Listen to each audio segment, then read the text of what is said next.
안녕하십니까. 반갑습니다. 지금 오늘 결혼식이 있어서요. 지금 싸우싸우에 나와 있습니다. 싸우싸우에 나와 있고요. 이제 어제 이제 한 분이 나가셨어요.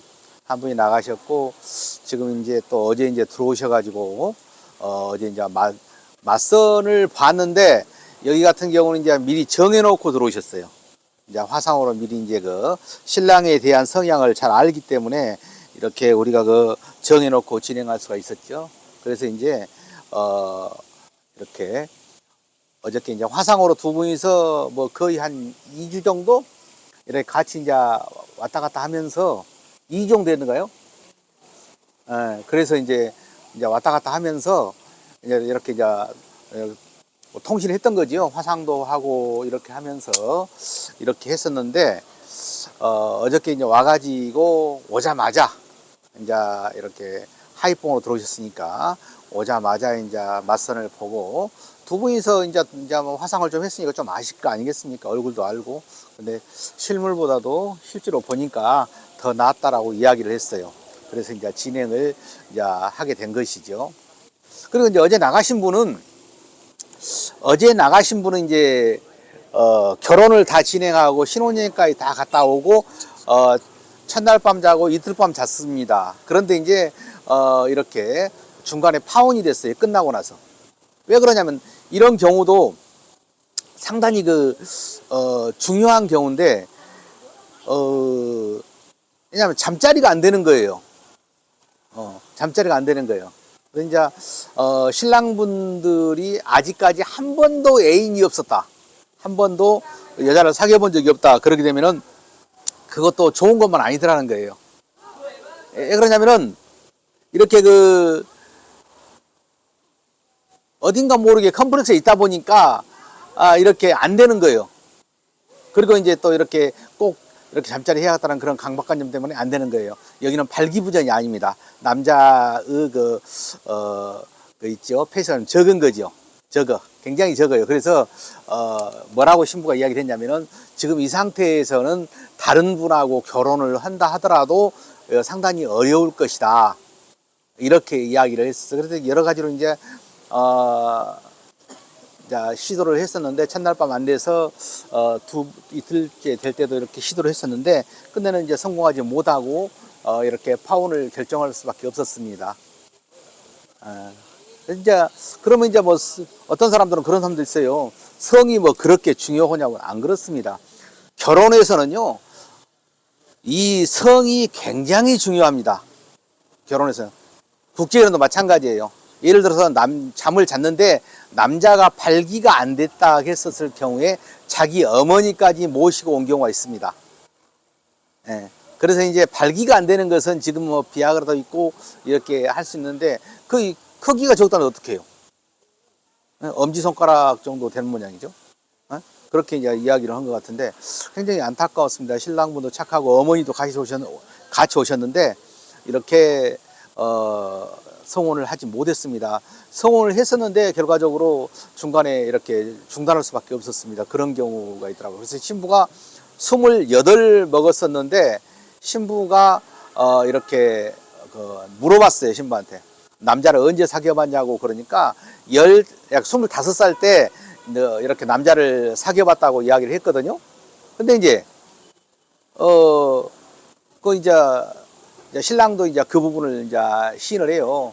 자기 불찰이다고. 근데 신랑이 잘못 있습니까? 그 신체적으로 그런 것도 어떻게 하겠습니까? 그래서 이제 결과적으로는 신랑이 신부한테 미안하다 뭐 그런데 미안한 문제가 아니죠. 뭐 어떻게 미안하다고 그런 문제도 아닌 것 같아요. 그게 어떻게? 인연이 아니죠. 그런 경우도 있습니다. 그래서 이렇게 뭐 신랑이 신부를 만족시키는 게 아니라 만족은 이제 굉장히 고단수고요. 여기서는 만족은 아니고 이렇게 이렇게 제대로 이렇게 관계를 삽입을 하면서 제대로 관계를 가질 수 있는가 그걸 이렇게 체크하는데 그것이 제대로 안 됐다고 이렇게 생각하는 것이죠. 그래가지고 결과적으로는 이렇게 파혼할 수밖에 없었습니다. 이제 참 그런 경우는 좀 난감하죠. 어떻게 이렇게 하나하나 체크할 수 없죠. 이렇게 눈으로 볼 수도 없는 것이고. 그래서 양쪽의 말을 들어가면서 죄송한데 첫날 밤 자고 나서도 잠자리를 이렇게 그때도 제대로 못했었어요. 그런지 그때도 이상한 점이 있었어요. 왜냐하면은 여자 신부 같은 경우는 전혀 이렇게 관계를 못 가졌다고 이야기를 하는데 신랑은 사정을 했다고 이야기를 했거든요. 참 그런 또 아이러니한 또 문제가 있었습니다. 그래서 성혼을 하지 못하고 이렇게 중간에 이렇게 이제 끝까지 가지 못하고 중간에 이렇게 말하자면 중단시킬 수밖에 없었습니다. 이제 그런 부분들은 본인들이 말하면 몰라요. 그래서 이제 전혀 이렇게 신랑도 나이가 많았죠. 신랑도 많이 47인가 됐었는데 신랑도 나이가 많았었는데 이제 이렇게 한 번도 여자를 사귀어 본 경험이 없었습니다. 여자분 같은 경우는 25세 때 이렇게 여자를 사귀어 봤다라고 이야기를 하더라고. 우리가 물어봤죠. 여자 언제 사귀어 봤냐고, 남자를 언제 사귀어 봤냐고 물어보니까 그때 사귀어 봤다라고 이야기를 했습니다. 그래서 이제 결과적으로 어제 이제 이틀 밤을 잔 거지요. 그래서 이틀 밤 잤는데 신부는 돌려 보냈습니다. 그리고 이제 신랑한테 이렇게 잘 이야기하고 또 이제 회사 손님이거든요. 그래서 이제 어쩔 수 없이 중간에 이렇게 멈출 수밖에 없었다. 그러니까 결혼하다 보면 별 일이 다 있습니다. 이 앞에 바로 결혼했던 신랑이 그러한 신랑이었던 거죠. 그래서 이제 이런 경우도 있더라. 이제 이런 말씀을 드립니다. 그래서 이제 실제로 결혼하면은 초혼보다는 재혼이 이제 결혼만 매칭만 해놓으면은 재혼이 훨씬 편합니다. 왜냐하면은 그냥 이렇게 잠자리 못하고 그럴 걱정을 안 하거든요. 어제 이제 신부가 이제 말하기를 그런 말을 했었습니다. 무슨 말을 했었느냐면은 이렇게 발기가 안 되면은 뭐 약도 있고 그런 게 먹으면 되는데 크기가 적은 것을 어떻게 할 방법이 없지 않느냐 이렇게 반문을 했었어요. 근데 이제 그죠. 그래서 이제 우리가 말했습니다.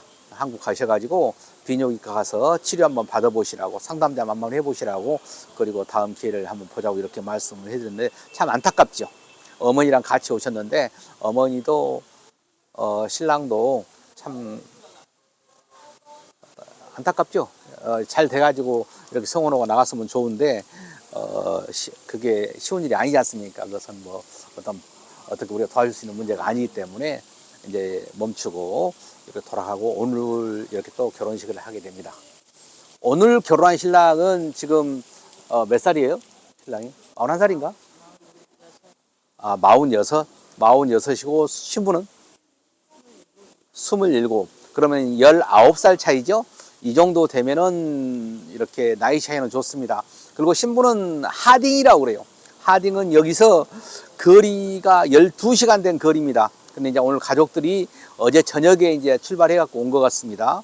그래서 이제 신랑은 내일 이제 하딩으로 가는 것이죠. 내일. 그리고 이제 신랑 같은 경우는 내일 하딩으로 가고 또 가족들은 또 오늘 바로 이제 차 빌려온 차로 바로 가게 되고 이제 그렇게 되겠죠, 이제. 예. 진짜. 예. 그렇게 이제 오늘 진행을 하고 또 내일 또 한 분이 들어오십니다. 한 분이 들어오시면 이제 그때는 이제 이렇게 이제 여기 처음 오시고 그렇기 때문에 맞선을 봐가지고 이제 결혼 진행을 하게 될 겁니다. 그래서 오늘 어제 이제 결혼해가지고 이제 이렇게 실패를 했다. 이런 경우 이제 실패를 하고 성혼을 했는데 결과적으로 이렇게 끝까지 가지 못하고 중간에 멈출 수밖에 없었다. 이런 말씀을 드리는 것이죠. 예, 충분히 그럴 수 있어요. 그리고 이제 또 아무것도 아닌 누가 그것을 누가 가르쳐줘서 아느냐 이렇게 하신 분도 계신데 이렇게 잠자리를 제대로 못한 사람들이 의외로 많습니다. 의외로. 예, 그리고 남자 같은 경우는 또 심리적으로 또 긴장이 되면 잘 안 되잖아요. 그래서 이제 그런 경우도 있고 굉장히 이렇게 힘들죠. 우리가 이제 결혼을 딱 하게 되면은 첫날 밤 딱 치르고 나면은 그 다음날 신랑한테도 물어보고 신부한테도 양쪽으로 물어봅니다. 물론 따로따로 이제 은밀하게 물어보죠. 물어봐가지고 진짜 그 잠자리를 제대로 했는가 안 했는가 그걸 확인해 봐요. 근데 이상한 경우는 신랑은 했다고 하는데 신부는 안 했다는 경우도 있고, 신부는 했다고 그러는데 신랑이 또 안 했다고 하는 경우도 있고. 그러니까 분명히 둘이만 했을 거 아니겠습니까? 근데 말이 틀린 경우가 의외로 많아요. 그런 경우가 종종 있어. 예. 그러면 이제 신부는 했다고 그러는데, 관계를 가졌다고 그러는데 신랑이 안 했다는 경우도 있고, 신랑은 남편 입장에서는 남자들 입장은 사정을 해야만이 했다라고 생각하는 것 같아. 내가 보면은. 그래서 이제 그렇게 이렇게 지켜보다 보면은 그렇게 웃지 못할 그런 말들이 나옵니다. 우리가 왜 그러냐면은 이게 잠자리가 원활하지 못하면은요, 그 결혼은 성공하는 것이 쉽지 않습니다. 굉장히 어렵죠. 그리고 또 실패할 확률이 굉장히 높아요. 그리고 그 어떤 어려움도 잠자리가 둘이 자연스럽게 잘 되고 그러면은 잘 되고 그러면은 금방 친해지고 그러는데 이렇게 잠자리가 서로 안 맞고 그러면은 서로가 좀 어색하고 그렇죠. 그래서 이렇게 건강한 사람도 그러더라는 거예요. 그래서 이제 또 그런 말씀을 드리고, 그리고 이제 또 하나 더 말씀드릴게요. 발기가 안 돼가지고 이렇게 약물에 의존한 사람도 있거든요. 비아그라 말하는 거죠. 뭐 시알리스나 비아그라 그런 말씀을 드리는데, 그건 절대 많이 먹지 마십시오. 우리 회사는 그걸 주질 않거든요. 근데 신랑분들이 가끔 이렇게 먹는 분들이 있는 것 같아요. 그래서 이제 먹더라도 조심스럽게 반나 정도만 그렇게 먹고 그렇게 해야 됩니다. 왜냐면 원래 처방전이 있어야 되지 않습니까? 근데 이제 그거 잘못하면 큰일 납니다. 큰일 나요. 우리 신랑 하나도 어떤 일이 있었냐면은 그것을 몇 밀리짜리, 100밀리짜리인가 얼마 그걸 먹었다고 그래요. 먹었는데 병원에 실려갔다고 이야기를 하더라고요. 그 이야기를 하더라고. 신랑이 직접 이야기를 했죠. 당사자가 병원에 한번 실려가지고 갔다 왔던 적이 있다. 응급실에 갔던 적이 있다고 이런 말 하더라고. 그래서 그런 것을 먹을 때에도 굉장히 조심스럽게 소량으로 이렇게 먹어야 할 필요성이 있습니다. 좀 머리가 아프다 싶으면 안 먹어야 돼요. 예. 그래서 이제 그 중요한 것들이 있어요. 우리가 국제결혼 하다 보면은 생각지도 못한 그런 일들이 하나하나 있거든요. 그래서 오늘은 여기 와가지고 잠자리가 제대로 안 돼가지고 파혼한 그런 이제 이야기를 해드렸습니다. 다음에 또 이렇게 이야기거리가 있고 또 결혼식 할 때에 이렇게 찾아뵙겠습니다. 감사합니다.